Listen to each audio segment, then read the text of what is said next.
Fear has driven my entire life. And there's a couple of fears that have driven my life. Judgment, fear of being judged by other people, the fear of outcome. I want to make videos so bad, but continue to be inconsistent. Fear has a lot to do with that. I let fear guide my life. I think fear stems from childhood, and all fear really is just your inner child screaming, banging on all these walls, saying like, I feel hurt, I feel in pain, I feel like I'm not being taken care of. What happens is, instead of addressing it, we ignore it and we say, oh, this is bad, this is something that I don't want to feel, so we keep pushing it away. But that's almost like every single time that you've been hurt when you're a kid, you just put yourself in a corner and you said, I'm just gonna internalize this, I'm just gonna put it inside. But depression is suppression. Fear is suppression. Negative feelings that come up in our life are really just us suppressing everything that we've left in us since we were kids, whether that be anxiety, whether that be fear, whether that be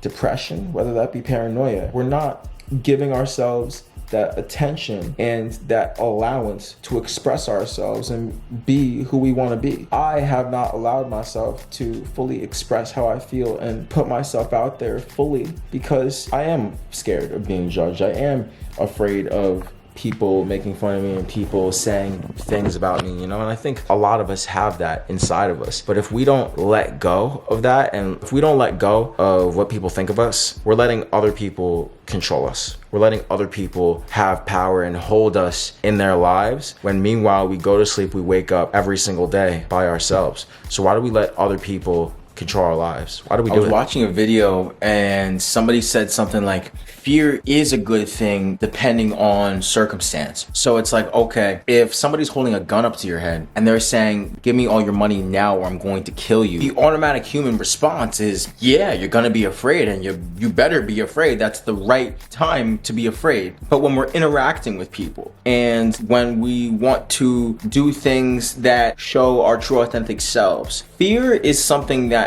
does come up, but it shouldn't. And that's what I feel like is self-inflicted fear, but not because of any reason that has to do with yourself. Sometimes when we're kids, fears were projected onto us too. When I was growing up, I was told, you know, don't go in certain areas, don't go out at certain times of the night because certain things are going to happen to you if you do that. I can't blame my parents. I can't blame the people who raised me, and you can't blame the people who brought you up. But you have to also let go of the fears that were projected onto you and that had nothing to do with you, because you letting those fears control your life is also a detriment to who you are today.